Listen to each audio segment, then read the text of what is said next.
세상에서 가장 무서운 질병이 무엇입니까?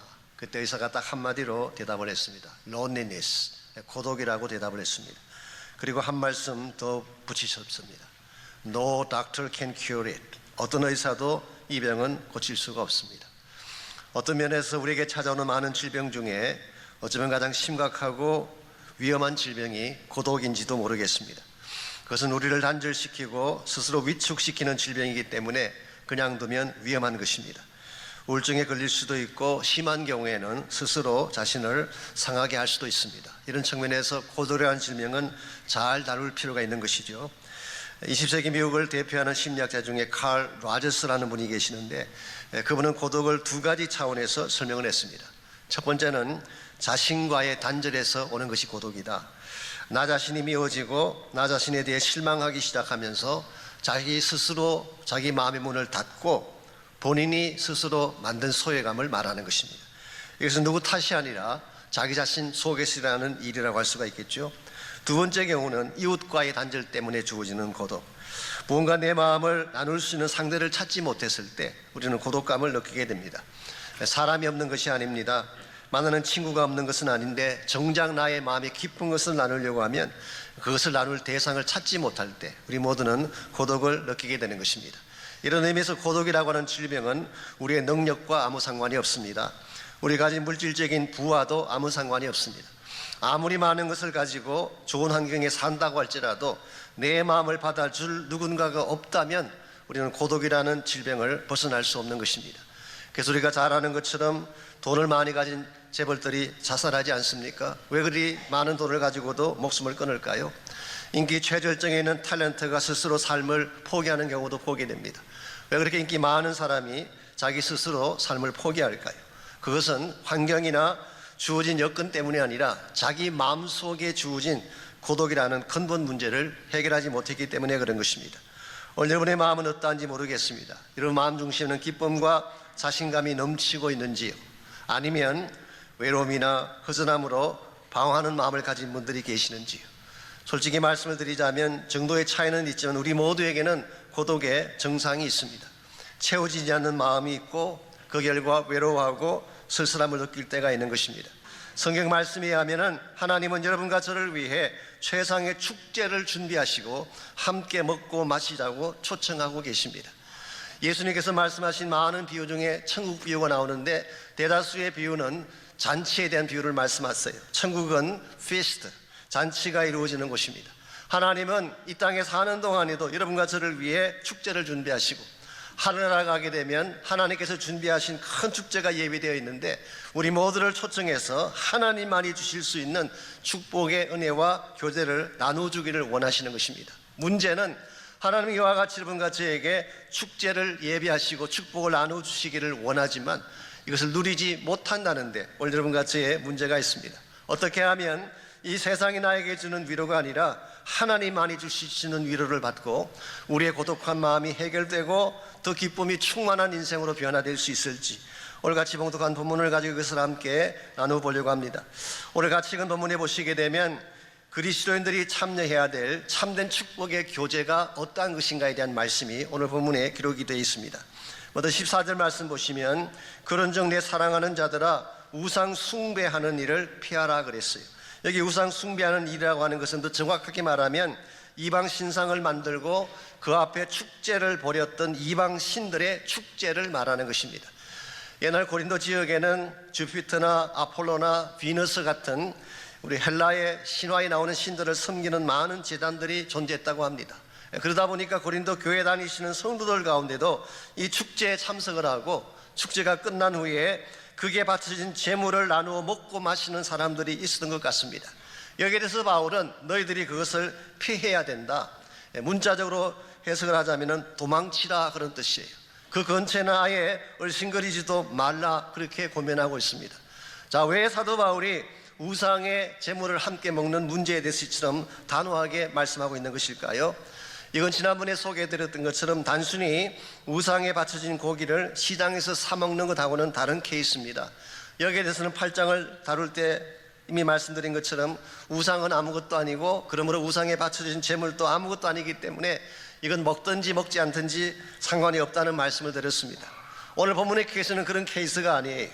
아예 우상의 축제에 참석을 하고 이방신을 섬긴 후에 그 앞에 모여서 함께 이방신에게 바쳐졌던 제물을 나누어 먹는 것을 말하는 것입니다. 이것은 하나님이 절대 용납할 수 없는 잘못된 관행이라고 할 수가 있습니다. 그래서 20절을 보시면은 무릇 이방인이 제사하는 것은 귀신에게 하는 것이요 하나님께 제사하는 것이 아니니 나는 너희가 귀신과 교제하는 자가 되기를 원하지 아니하노라.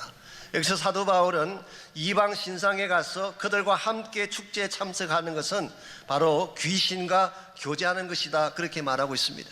여기 귀신하고 번역한 이 단어가 demons, 사실은 다이아모니온이라고 하는 그 당시 헬라의 신들 가운데서도 잡신을 의미하는 단어입니다.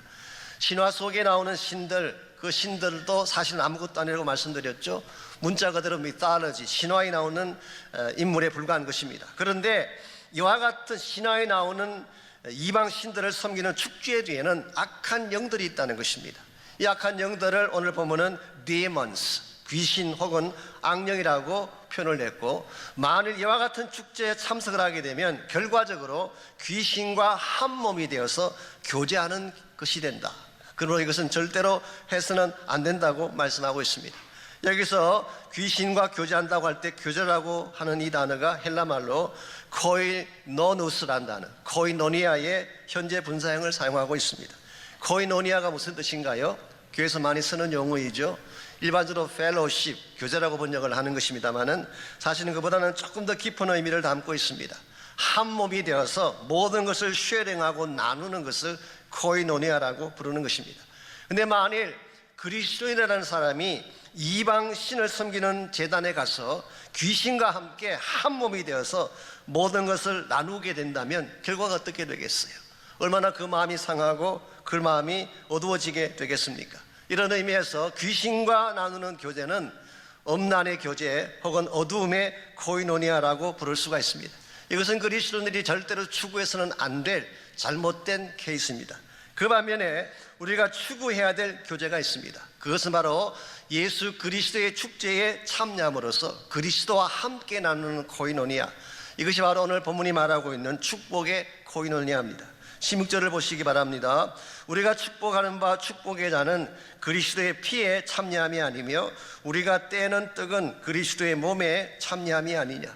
이게 축복의 잔, 떼는 떡이라는 이 단어는 바로 이것이 주의 만찬에 참여하는 것을 의미한다는 것을 밝혀주고 있습니다.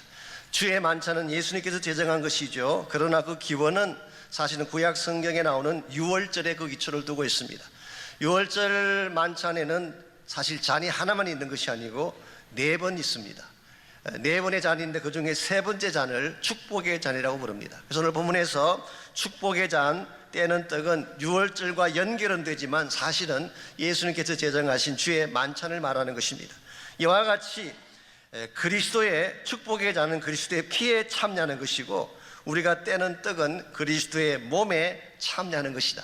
여기 참여한다고 번역한 이 단어가 앞에 말씀드린 교제와 똑같은 단어예요. 코이노니아라는 단어를 사용했습니다. 즉 우리가 예수님의 잔치에 참여하게 되면 주님과 한 몸이 되어져서 주님과 모든 것을 나누는 케이스가 되고, 만일 귀신의 축제에 참여해서 거기에서 교제를 나누게 되면 귀신과 하나 되어서 음란과 더러움을 나누는 케이스가 되는 것입니다. 이 둘 중에 어떤 코이노니아가 여러분과 제가 추구해야 될 코이노니아일까요? 음란과 어둠의 코이노니아가 아니라 예수님께서 여러분과 저를 위해 준비하신 축복의 코이노니아가 되어야 할 줄 믿습니다. 세상 사람들은 지금도 어둠의 코이노니아를 추구하고 있어요. 술을 마시고 음란을 추구하고 쾌락을 추구함으로써 사실은 멸망을 향해 가고 있는 잘못된 코이노니아를 추구하는 것이 이 세상 사람들의 관행이라고 말한다면, 여러분과 저는 예수 그리스도가 준비하신 하나님의 축제에 참여를 하고 주님과 더불어 깊은 교제를 나누는 축복의 코이노니아에 참여한 자가 되어야만 우리 인생의 문제도 해결될 수가 있고 홀로됨의 아픔과 고독도 처리할 수가 있게 되고 하나님이 기뻐하시는 진정한 차원의 복을 누리며 살 수가 있게 되는 것입니다. 그러므로 이 시간 우리가 물어야 될 질문이 바로 이것입니다. 어떻게 하면 이 험악한 세상 가운데서 예수 그리스도의 축제에 참석을 하고 그분과 함께 코이노니아를 나누며 우리 인생을 살아갈 수 있을지, 오늘 본문에 보시게 되면 주님과 함께 코인원을 나누는데 꼭 필요한 세 가지 삶의 요소가 오늘 본문에 소개가 되고 있습니다. 첫 번째로 여러분과 제가 참된 코인오니아인 주님과의 교제를 이루어가기를 원한다면 제일 첫 번째로 필요한 것이 소속감이에요. Sense of belonging. 먼저 여러분과 제가 그리스도 안으로 들어와서 그분에게 소속이 되어져야만 그분과 교제하는 것이 가능하다, 그런 뜻이에요. 16절을 다시 보시면요, 이것은 주의 만찬에 대한 것이라고 말씀을 드렸는데요, 사실 초대교회에서는 주의 만찬을 매주일 모일 때마다 했어요. 모일 때마다 그들은 every Sunday 주의 만찬을 했어요. 사도행전 2장에 보시면은 그들이 모일 때마다 떡을 떼었다는 기록이 나오는데 이것이 실제로는 주의 만찬을 말하는 것입니다. 그리고 이것이 끝나면은 그들이 가지고 오는 음식을 함께 나누어 먹으면서 사랑의 교제를 나누는 것을 아가페라고 불렀습니다. 이것은 나중에 제가 11장, 12장을 다룰 때 좀 더 자세히 소개를 해드리겠습니다. 자, 근데 여기서 한 가지 중요한 사실이 있습니다. 매주일마다 모일 때마다 떡을 떼며 주의 만찬을 했는데요, 누가 여기에 참여할 수가 있을까요? 주의 만찬에 참여할 수 있는 자격은 딱 한 가지예요. 예수 그리스도를 구원자로 영접한 사람들만이 주의 만찬에 참여할 수가 있습니다. 돈이 많다고 참여할 수 있는 것도 아니고, 학벌이 좋다고 참여할 수 있는 것도 아니고, 세상 권세가 있다고 참여할 수 있는 것이 아니라 주의 만찬에 참여할 수 있는 유일한 퀄리피케이션은 예수 그리스도에게 속한 자가 되는 것입니다. 오늘 현대교회에서도 소위 말해서 그 성만찬 예식을 많은 교회들이 하고 있죠. 저희 교회에서도 하고 있습니다만은 closed commun이라는 것이 있습니다. 이것은 닫힌 만찬이죠. 그 경우는 교회 나오시는 분들 가운데 본교회 회원들만 주의 만찬에 참여시키는 경우에는 closed commun이라고 부릅니다. 그 반면에 혹시 다른 교회 나가시든지 혹은 가끔 교회 나오시는 분이 누구든지 간에 예수를 믿는 분이라면 누구나 참석하게 하는 것을 오픈 커뮤니언, 열린 만찬이라고 부르고 있습니다. 저희 본교회에서는 후자를 택하고 있습니다만은 어느 케이스든 간에 키는 우리가 먼저 예수를 믿는 자가 되는 것입니다. 만약 예수를 믿지 않는 자가 주의 만찬에 참여한다면 그 뜻과 그 자는 아무 의미가 없어요.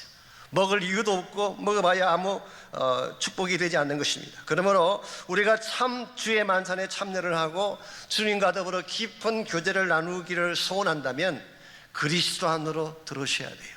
예수님께 속한 자가 먼저 되어져야 되는 것입니다.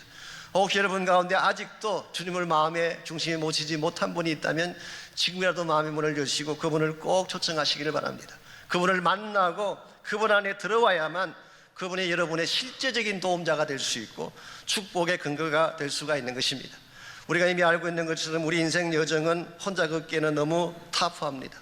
우리가 감당할 수 없는 일들이 너무나 많고 나의 힘으로 넘어설 수 없는 수많은 장애들이 있기 때문에 우리 힘만으로 인생을 잘 살아간다는 것은 불가능한 것입니다. 그러므로 우리는 인생 여정 중에 꼭 함께 동력하고 함께 동행해야 될 분이 필요한데 바로 그분을 오늘 성경은 예수 그리스도라고 소개하고 있습니다.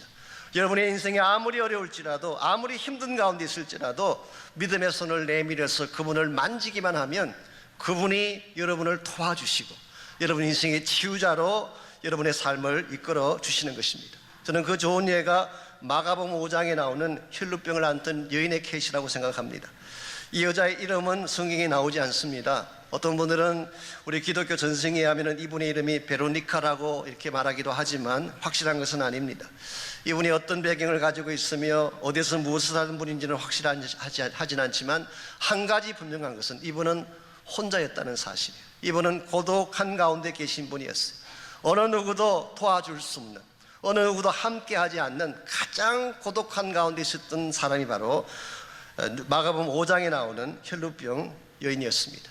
이 혈루병이라는 병 자체가 루자가 조금씩 흐른다는 그런 뜻이래요. 그러므로 혈루병은 피가 조금씩 흘러나오는 병이에요. 그러므로 어디를 가든지 항상 누추하게 느껴지게 되고 자기 자신을 생각할 때마다 자존감이 없어지고 자신감이 없게 만드는 병.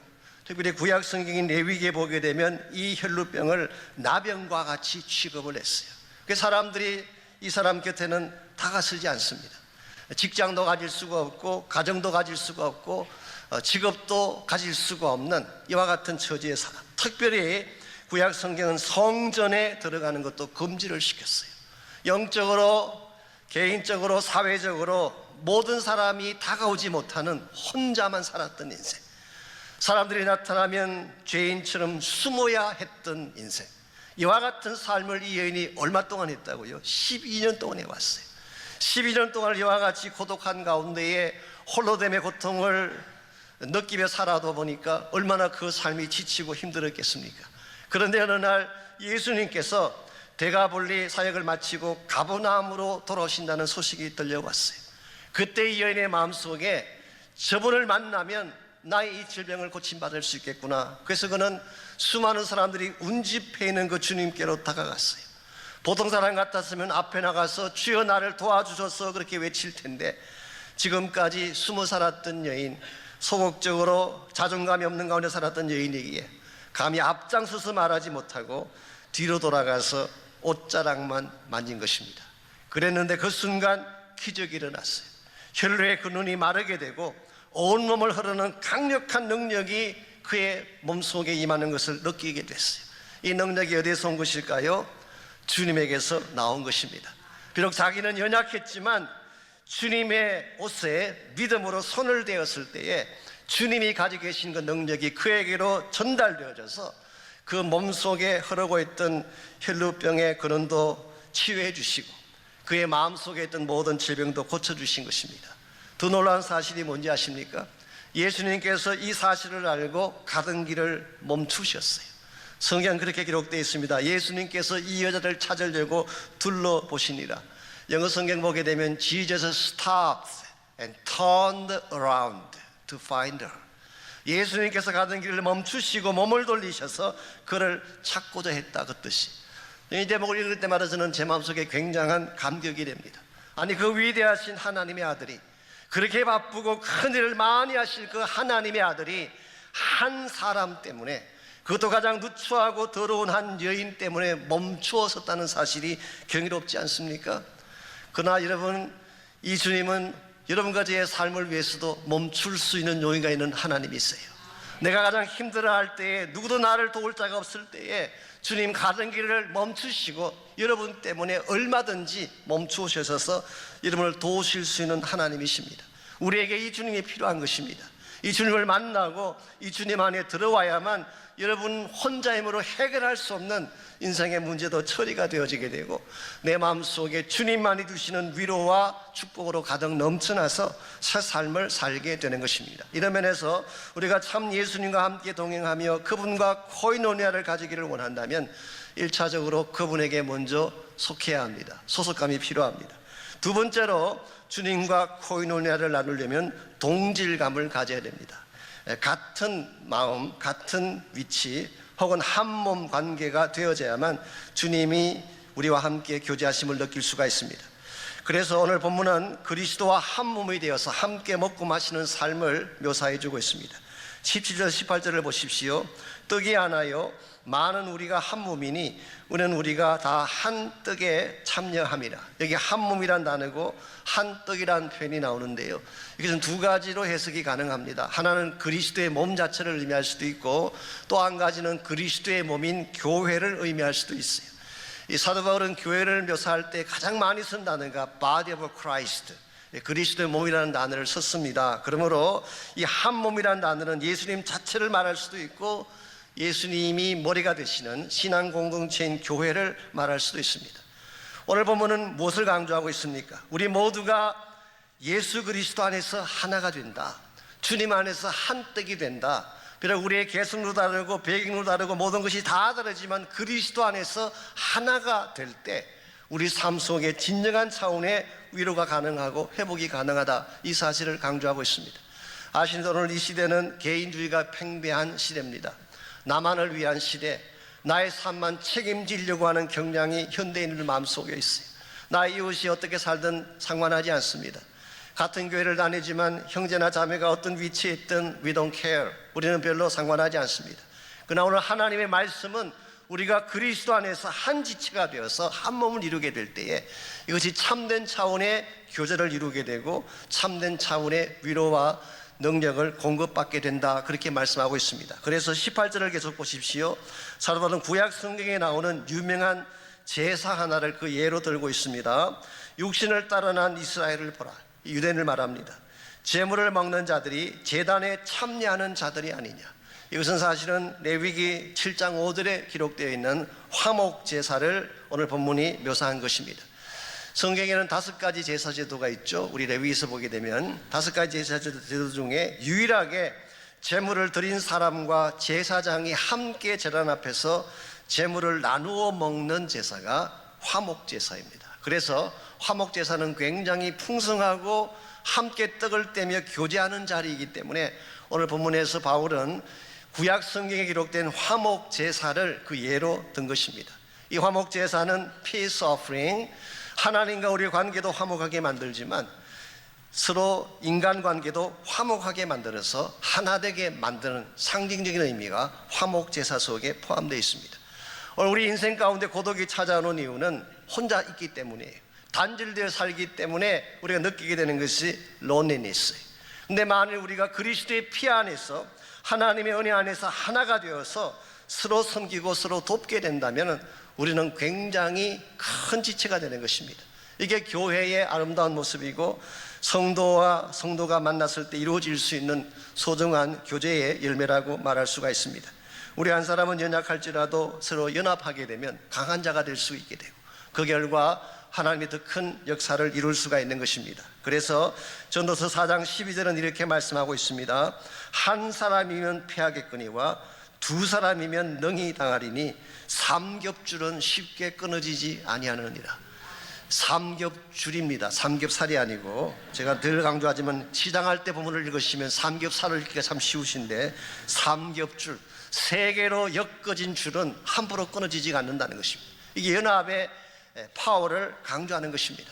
우리 한 사람 한 사람 놓고 보면은 다 연약하고 미약한 존재지만 성령 안에서 하나가 되고 그리스도 안에서 하나가 되어지면 우리는 굉장히 위대한 일을 할 수 있는 거예요. 교회가 교회다워지는 비결 중에 하나가 이것입니다. 서로 각자 살게 되면 힘이 없어요. 근데 함께 모여서 기도하고 함께 모여서 축제를 벌리고 함께 모여서 축복하게 되면 굉장한 은혜 역사들이 일어나게 되는 것입니다. 아이들이 나누는 동화 중에 멀리 가는 노래라고 하는 이런 재미있는 동화가 있습니다. 내용이 이와 같습니다. 하루는 바다 사자가 sea lion, 아주 덩치가 큰 그 sea lion이 있죠. 이 바다 사자가 바다 제비에게 누구 목소리가 더 멀리 가나 시합을 하자 그랬어요. 이 바다 사자의 목소리는 굉장히 우렁찹니다. 아주 호령하는 우렁찬 그런 목소리고, 바다 제비는 새니까 아무리 소리를 질러봐야 지지배배 작은 소리밖에 안 나오는 것입니다. 그런데 이 바다 사자가 우리 둘 소리가 누가 더 멀리 가나 내기를 하자. 그리고 시합을 공정하게 하기 위해서 갈매기를 그 심판관으로 세웠습니다. 먼저 바다 사자가 수평선을 향해 크게 소리를 질렀어요. 와! 소리를 질렀더니 웅장한 소리가 퍼져나갔습니다. 그 다음에 바다 제비가 소리를 질렀는데 힘껏 외쳤지만 지지배배, 아주 나약하고 바람에 날려갈 때 가벼운 소리가 나왔어요. 그때 갈매기가 바다 가운데 있는 섬으로 가서 거기 살고 있는 도요새에게 물었습니다. 무슨 소리를 들었느냐? 그랬더니 바다 사자 소리는 크고 웅장했는데 바다 제비 소리는 실같이 가냘폈다, 그렇게 이야기했어요. 그래서 갈매기가 좀 더 멀리 날아갔어요. 이 바다 끝에 있는 섬까지 가서 거기에 살고 있는 소라에게 물었습니다. 그랬더니 소라는 말하기를, 글쎄 바다 사자 소리는 듣지를 못했는데 바다 제비가 지지배배하는 소리를 들었노라고. 그래서 결국 바다 제비가 승리한 것입니다. 여러분, 어떻게 그 신랄같이 가냘픈 소리가 그 멀리까지 갈 수가 있었을까요? 비결은 생각보다 단순합니다. 바다 제비는요, 한 마리가 노래를 시작하면 그 노래를 친구 바다 제비가 받아서 전달을 합니다. 그럼 그 바다 제비가 또 다른 친구에게 전달을 하고, 그렇게 전달하다 보니까 바다 끝까지 소리가 전달되어 간 것입니다. 우리는 여기서 굉장히 중요한 교훈 하나를 찾게 됩니다. 혼자서 외친 소리가 아무리 커도 혼자서 외치는 소리보다 함께 더불어 부르는 노래가 더 아름답고 멀리 간다고 하는 사실, 이 사실은 교회 사역의 원리이기도 합니다. 하나님의 교회는 위대한 어떤 한 영웅이 다스리는 교회가 아니에요. 하나님 안에서 지체가 된, 연약해 보이지만 연약한 여러분 한 분 한 분이 함께 모여서 함께 소리를 만들어가게 될 때 복음의 노래소리가 땅끝까지 가게 되고 하나님의 영광이 선포되게 되는 것입니다. 이런 면에서 함께 가는 삶, 더불어 함께 나아가는 삶, 이것이 우리 크리스찬 삶을 부유하게 만드는 두 번째 비결입니다. 첫째는 먼저 예수님께 속한 자가 되어야 되겠지만, 두 번째는 서로 한 마음이 되고 한 뜻이 되어서 같이 가는 것입니다. 마지막 세 번째로 우리가 주님의 코인연회를 누리려면 차별화가 필요합니다. 세상과는 차별된 삶을 추구해야지 참된 축복을 누릴 수가 있다는 뜻입니다. 21절과 22절을 보시게 되면 사도 바울은 굉장히 스트롱한 경고와 함께 참된 능력의 원천 하나를 우리에게 소개하고 있습니다. 먼저 21절 말씀 보시면 너희가 주의 잔과 귀신의 잔을 겸하여 마시지 못하고 주의 식탁과 귀신의 식탁에 겸하여 참여하지 못하리라고 했어요. 자, 주님의 잔은 우리 주의 만찬 석상에서 드는 잔이에요. 그런데 귀신의 잔은 우상을 섬기는 우상 제단 앞에서 드는 잔인데, 이 둘을 동시에 마실 수가 있을까요? 있을 수가 없습니다. 같이 갈 수가 없는 거예요. 혹은 오늘은 주의 만찬에 참석을 하고 내일은 우상의 만찬에 참석을 해서 오늘은 주님을 찬양하고 내일은 우상을 노래하는 삶, 이게 과연 가능한 삶일까요? 이것은 불가능한 것입니다. 이것을 성경은 혼합주의라고 부릅니다. 싱크레티시즘. 구약 성경을 읽어보시게 되면 이스라엘 백성이 멸망했던 근본 원인이 여기에 있습니다. 여러분, 북왕국 이스라엘도 우상을 섬겼고 남쪽 왕국인 유다도 우상을 섬겼어요. 둘 다 우상을 섬겼습니다. 우상을 섬겼다고 말하니까 하나님을 버리고 우상만 섬긴 줄 알지만 아니에요. 하나님도 섬겼어요. 그들은 성전에 나가서 제사도 드리고 예물도 드리고 예배도 드렸습니다. 동시에 바알도 섬기고 아세라 목상도 섬긴 거예요. 하나님 이것을 굉장히 혐오하셨어요. 특별히 역대하 34장에 보시면은 므낫세 왕이 유다를 다스릴 때에 하나님의 성전 안에 아로새긴 목상을 세웠다고 기록하고 있습니다. 하나님의 성전은 하나님이 임재하시는 거룩한 장소이고 하나님을 예배하는 처소인데, 그 하나님의 성전 안에 우상을 섬기는 목상을 함께 만들었다는 거예요. 이게 소위 말하는 싱크레티시즘, 종교 혼합주의라고 부르는 것입니다. 이것이 바로 이스라엘 백성의 멸망의 이유이고, 동일한 원리로 오늘날도 혼합주의의 삶을 추구하게 되면 우리 크리스찬 삶이 망가지고 파괴되어질 가능성이 많습니다. 솔직히 우리가 교회 나와서 예배 드릴 때는 하나님을 찬양하지 않습니까?